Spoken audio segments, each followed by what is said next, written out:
I'm just so excited to be here, but watching what's happening on campus. There's so much going on. It's great to see the new students arriving, all the events on campus. And of course, you can't help but remember when you were here, just starting as a new student, how exciting it was, and seeing that you get that vibe now and seeing that the students are just as excited as I was when I first arrived here. Welcome, Dr. Fortier, and congratulations on your appointment. Thank you. Merci beaucoup. How does it feel for you, as a two-time graduate of McGill, to be returning to the university as its 17th principal, and only the third principal to have been a graduate of the university? That must be very special. Yes, it is. It is very special. McGill is my alma mater, and it's my home. And so I care very deeply about this institution, and I'm very proud of it. So it is very, very special. I know, and I've seen it talking to people at the university, that all principals feel that way about this university, and I've grown really passionate about it. But I would say that maybe for me, this is something that's already there. It's in my blood. I get a head start. What are your fondest memories from having been a student here at McGill? Oh, there are so many, but let me think. One really fond memory is arriving here on campus. I was so ready to learn about a new world and so eager. And then I realized that it was so much more than what I had imagined, because I was surrounded with students from all over the world, professors from all over the world. So the discoveries were even bigger than what I had imagined. So this was really great. And certainly, my first experiment, I was very lucky. I was hired to do research in the summer in my third year. And it is extraordinary, the impact that it has on you. You know, when you think, what I've just found is something that people did not know before, even if it's extremely small, you just feel so great about that. And of course, also, there are so many memories, but of course also when I realized that I was studying with people who were the pioneers and the giants in my field, and were connected to that world. And when we had the Nobel Prize laureate, Dorothy Hodgkin, came to campus and sat down with me and asked me about what I was doing in my research. I mean, this is extraordinary. You never imagine that you'll have these kinds of experiences in your life. So it was just great, and there was a great, great, great atmosphere also with the students, my friends, and so we were all pretty much excited about what we were doing here and the opportunities we had. So it was great, really. One could say it's a long way from Saint-Timothée, where you oui. grew up on the south shore of the St. Lawrence River. Oui, absolument. What were some of the landmarks along your path that brought you from Saint-Timothée to McGill? I think I was very fortunate in that I had a lot of people who supported me. I was very, very curious. I was, this is something that was in my genes, I guess, but I was extremely curious. I wanted to find out about everything, the world, science, the arts, literature. And I always had teachers and professors who nurture that in me. And of course at McGill, I think forever my joy of learning was nurtured here. And I think for me, learning is probably the most exciting thing that you can do. It's still what gives me the greatest pleasures, and I am absolutely convinced that I'll learn every day until I die. But that comes very much from those people who see that interest in you and nurture it and support it. You've said in the past that one thing that makes Canada so special are the opportunities that are afforded to its youth, Yes. Much of that being in its excellent network of universities. Youth who may not have the socioeconomic means elsewhere can still achieve a university degree here in Canada. Yes. How does your student experience at McGill exemplify that spirit? Oh, well, you know, I came here, I was from a small village in Quebec. I was the first in my very extended family to go to university. I came from an environment where people work really, really hard to make a living, sometimes in very difficult conditions. I grew up in a small Quebec hotel, you know, an environment there that is very far from the academic environment. But that never mattered. I was always welcome here and supported. And you know, I never even thought about it because I thought that was normal. It's only later in life when I work with people from other countries and I lived in other countries that I realize how important and how precious that is. That you truly have, I think, in this country, equality of opportunity. This is something that we want as Canadians, and I certainly had that myself, and I'm very grateful for it.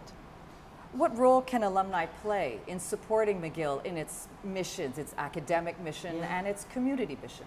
Yes, well, I think because I'm part of the group of alumni, I think it is very important that our alumni challenge us. Those of us who have, I think, the privilege of working here and being part of this university on a daily basis, we need to be challenged to continue to build on what has been built here and to continue to make it the great institution that it is. And over the last several months, since it's been announced that I will be in this position, I've been totally blown away by the level of commitment that I see in the alumni. They care so much about the university.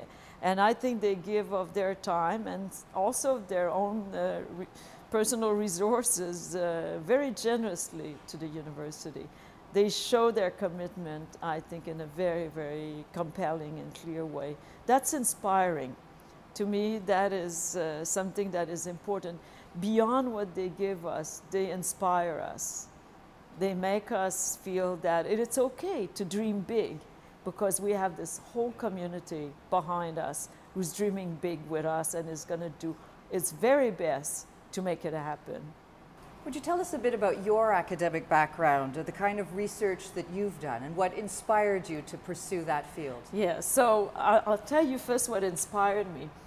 So as a student in science, I participated in the science fair, and I came to the provincial science fair here in Montreal, and a professor from McGill came to see my little exhibit and said, well, if you're interested in this, and it was diffraction of sound waves, then you would really be interested in crystallography, which was his discipline. And so he invited me to come to McGill and visit the lab.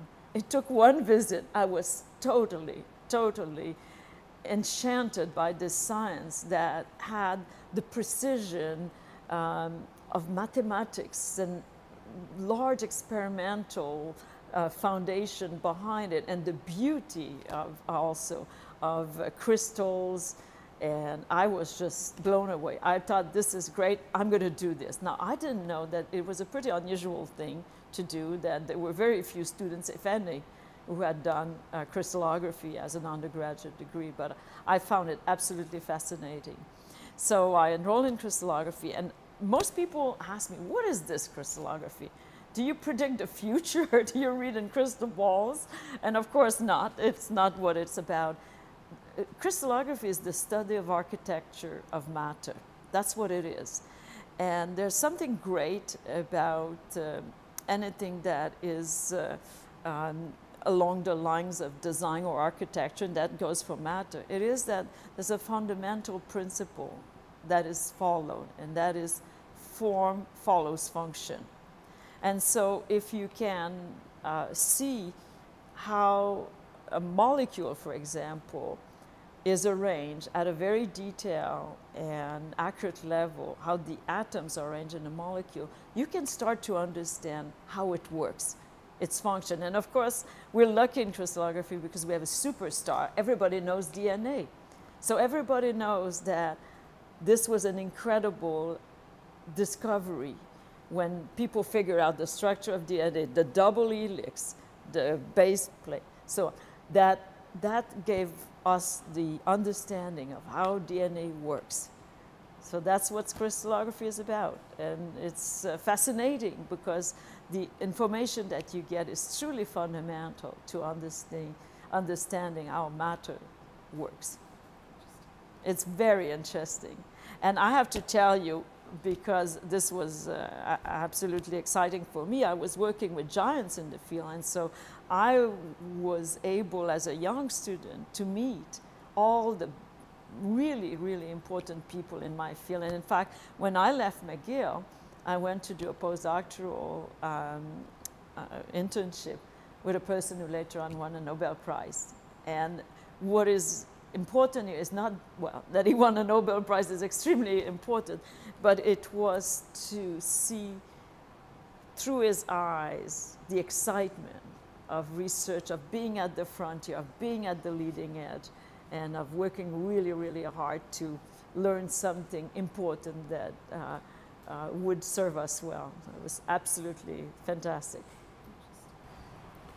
Now, of course, your career hasn't been strictly in research. It led to some senior administrative roles at Queen's University and most recently at the Natural Sciences and Engineering Research Council of Canada. What lessons did you learn there that you're going to take with you as you take on the role of principal at McGill? Yeah, well, first let me tell you that I've really been very fortunate to work with some absolutely outstanding people and mentors. And I think the most important thing that I've learned is that you have to have very clear principles, values, and goals that will guide whatever you do, and everything you do, in fact. These principles, values, and goals are really the roots that bind communities and teams together.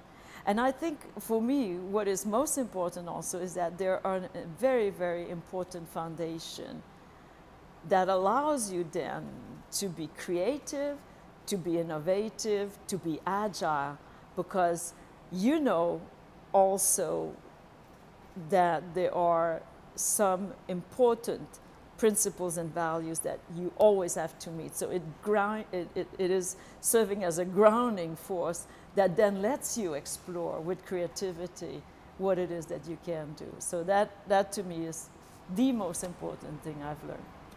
What would you say is your greatest strength as you assume a very challenging role? Well, I think if I had to name one, I think it would be that I really enjoy working with teams and in teams. I think I'm a good leader. I'm able to recognize talent. I'm able to let people of talent exercise their own leadership. I like to work with teams where we can bring together complementary strengths and also complementary points of view. We need to challenge ourselves all the time. So I like to bring the kind of people who will see the world from different perspectives, who will have different points of view, who will challenge us. And I've been, I think, again, fortunate, but also able to bring these teams together, to work within these teams in a way that is very open and honest, because we're able to build the trust and respect that is absolutely essential for that to happen. You're arriving at McGill at an interesting time in its history. There are big challenges, as always, facing McGill and all universities. The challenge of attracting sustained funding, the challenge of technology and MOOCs, the massive open online courses. So much is changing in how we teach. What do you see as the big picture issues that will command your attention initially? Well, I think for me the biggest issue is to think about the role of the university in the 21st century. So much has changed in our world. There are so many things that we can do now we couldn't do before. At the same time, there are challenges that we haven't met before. And I think that we have an opportunity right now to really redefine what universities do and their role in our society. we truly are, and this is, I think, to me, one of the important factor in our context is that we are truly in a knowledge-based society and economy. And that means to me that the universities have an even more important role to play in that world that we live in. One thing that is always in my mind is that in this country and at this time, we cannot afford to waste human talent. We need all the talent that we have. And so we need to make sure that we provide our students what they need to really live to their full potential, to be successful in that being good contributors to society, creative people, innovative people. That's the kind of people that we need to nurture in a university. And so that's, to me, is the biggest challenge, if there was one, is how do we do that in the 21st century with some of the challenges that we face, but also with the opportunities we have. Do you believe universities are as engaged as they need to be, both with their internal and external communities? And how important is that kind of engagement? I think that each university engage in a different way. So I cannot tell you, in general, are universities as engaged as they should be. But I can tell you that I think it is important. It is very important. I think what is important in particular is that that engagement be a two-way road.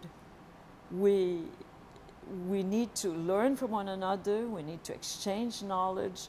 We need to challenge one another. This is very much a two-way interaction. It seems research is more collaborative than ever before, whether it's engaging with others, you know, inside the university, across the province, across Canada, Yes. and internationally. Research is becoming more collaborative. What are the main challenges in terms of moving collaborative research forward? The main challenges, I think it is to recognize really that every member of the team brings an important contribution, brings their own perspective, their knowledge, their expertise to the team. We often have in universities a culture where we think of research as with a principal investigator and everybody around them working underneath that principal investigator, if you want. And I think that model is certainly not the model that we see today. We see people who bring intellectual, very important intellectual contributions, crucial intellectual contributions to the team, and are working as equal partners. So I think this is a challenge for us to move from the model of the main author, the principal investigator, to a model where we have teams of equals working together, bringing their expertise to the team.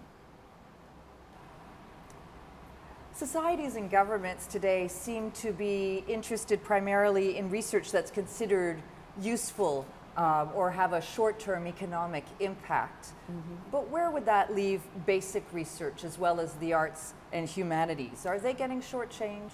Well, I guess I have a different perspective on this question because I've worked in Ottawa for 7 years and really saw the very, very strong support for basic research and discovery research in this country. A lot of the funding of the 3 granting councils actually goes to basic research. My own view, and I think maybe I've had that view for a long time, is that we need to support the full spectrum of research activities from the discovery and all the way to innovation. We need to be prepared to support research where the only outcome that we can possibly see now is the advancement of knowledge. Learning something important, for example, about our universe that we don't know about. The Higgs boson, of course, is one of those discoveries that come to mind. The Higgs boson discovery doesn't have an immediate impact on our economies or on societal issues. but that incredible achievement in making us understanding our world, our universe is fantastic. But at the same time, I think that we are in a period now, at a time when knowledge is really important in advancing our world, whether it is societal issues or great discoveries that will lead to new technologies that will better our lives. So that is something important and we need to support. And when I think of the social science and humanities, you know, I often say, and I do believe that they've always, from my perspective, they've always made the links between these. The scholarship that they do that then gets to make a contribution to society. When I think of, for example, some of the great work of philosophy, of ethics within philosophy, of political sciences that have led to some of the important changes that we've made in policy making. So they, I think, have been, if anything, ahead of many of the other researchers in creating that link between the basic research and the impact of that basic research on society. Would you tell us a bit about Suzanne Fortier, the person, what you like to do in your downtime, your hobbies, your interests? Yeah, so, well, I would put at the top of my list being with my family and my friends. I love to get together with them. I love to cook for them, so we're often sitting around the table and having great food and great discussions. Des bains de culture, that's always also something that I love. I recently went to La Virée Classique, which was just absolutely wonderful. I think I said before, I love to learn, and I'm still learning. So I've been learning Italian and Greek in the last several years. So of course, it's fantastic when I can get myself in an environment where I can practice a little bit and learn about the culture of these people. And there's so much you learn when you can speak a little bit of the language, you can understand a bit of the language. That's really, for me, a real thrill. What excites you most about moving back to Montreal? Oh, I adore this city. It's a city that has so much to offer, particularly in its cultural vibrancy. And it's a city that excites you, that challenges you. It's a city that keeps you young. There's always something new to discover in Montreal. But I'm not, in a way, moving back because I've really connected with Montreal very strongly over the many years between when I left McGill as a student and now returning. So I've always kept a strong link with Montreal. Finally, back to the job for a moment. You've had time to let it sink in that you are McGill's 17th principal and Vice-Chancellor, and you've reflected on McGill's strengths. How might they be enhanced in order to keep McGill moving forward? Well, I will start by saying that to me, one of the biggest strengths of McGill is that it has a strong sense of identity, a very distinct identity, and it also has a very strong character. And this is a pretty amazing foundation to continue building the university and enhance it. What I think is really exciting about McGill today is that McGill today is in a very different world than McGill, say, 20 years ago, 100 years ago, that's for sure, but even 20 years ago. McGill is truly now part of a bigger environment, and that's the global environment. It's already plugged in, this environment. It already has the privilege and the advantage of being recognized and known around the world. What a place to be. What an incredible opportunity as people of this town, this province, this country, to take advantage of what McGill has already done to be increasingly connected with that world. McGill is a bridge. McGill is a stepping, a launching pad to connect with the global world. We already have it, and now we can use it to its full potential. That's pretty incredible to me, and it is a real advantage that we have in this country, and certainly in this province, town, and university. Thank you so much for your time. Merci beaucoup. This has been most interesting. We wish you every success. Thank in you your new very appointment. much. Thank you very much. Thank you.